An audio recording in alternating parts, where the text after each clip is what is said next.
Just started working on this 97 Nissan pickup XE, also known as the hardbody or D21. I'm starting a little late here, but already got some of the things pulled apart here. I had timing rattle on startup, and if you don't take care of that problem, you end up with a little issue on the inside here where the timing chain actually wears through down there on the bottom of the timing chain cover, and if not taken care of, it will create a hole here in the coolant passage. There's actually, I can feel it here. Let's see if I can get you a shot in here of the actual, you might be able to see it there in gray. That's the actual chain wear right through the coolant passage on the water pump, and that's the timing plate cover, so that'll have to be replaced or repaired. This one also, the guides, the chain guides, let's see if we can get it to focus here, for this side is missing. So with that being said, this is the issue, the timing rattle you hear, and the reason being is the tensioner.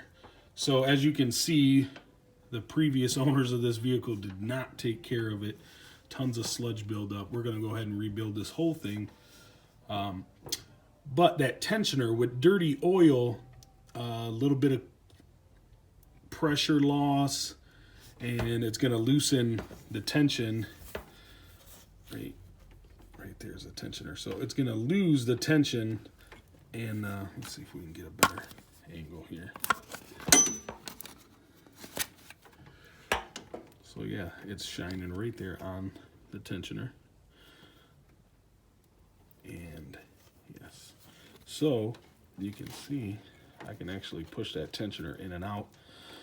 So when you start it up, that tensioner has no pressure, so it goes whatever the chain is and it pushes it all the way in, which creates it looser on this side and creates that rattle. And as the pressure builds up, that tensioner will push out against the chain, against the guide there, and create a tighter chain, and then you won't have that rattle. But that being said, if you don't take care of that rattle, you'll be like me with a hole down here, wore through. Yep, there you go. You can see the hole.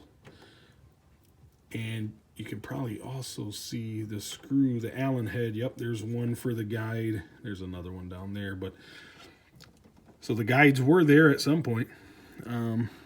So yeah, we're gonna rebuild this, have this all cleaned up, the head machined and all that stuff.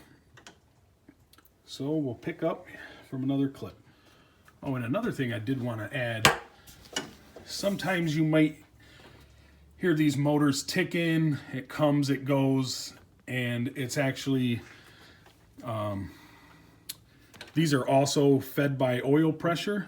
There are, let's see here, they rest up against the valve there.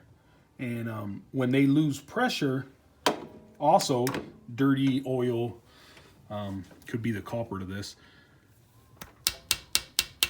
That's the noise you're going to end up hearing. So all of these have to be taken apart, cleaned off. I did see, I believe, only 2 videos of the actual breakdown of the rocker arms and taking them apart. So I'm going to go ahead and try to make another video that's a little bit more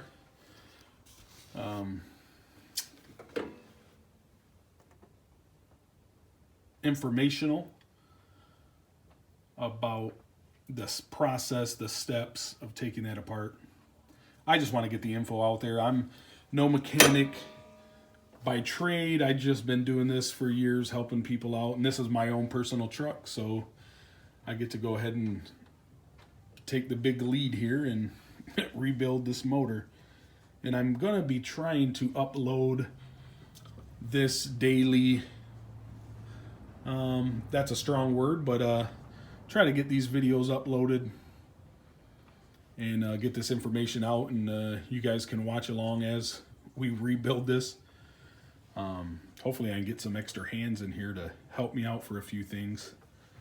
I do got some other videos coming up too. I replaced the seats in there, the headliner, the sun visors, center console, and that's all out of a 2000 Frontier.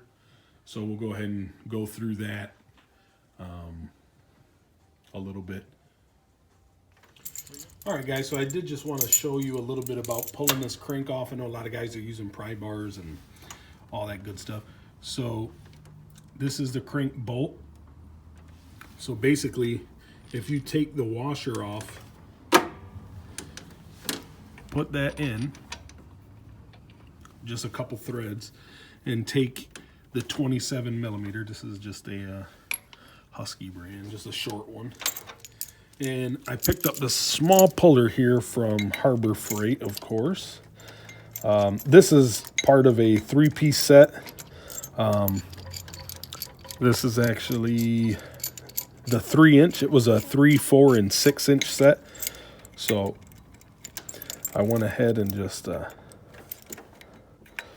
lock this in.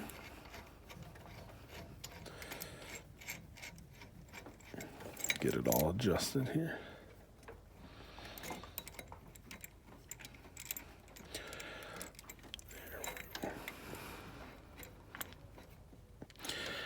Yep, and good old what is this, 15 millimeter on the back of that. And if you just have that threaded in just a little bit with the washer off, there you go. You can see it pulls right off. Again, this is just a 3-inch pulley or puller out of the Harbor Freight. I think it was like $20 for a 3-piece set. And there you have it. There's the pulley. This one might be a little bit different. I know some guys got the bolt. It's got like 6 bolts or 4 bolts here on the inside, but this is just a 1-piece solid. All right, well, this is what we got done so far. Got the intake off, harness unplugged, exhaust manifold unbolted, and this will be the progress for today. That's a wrap.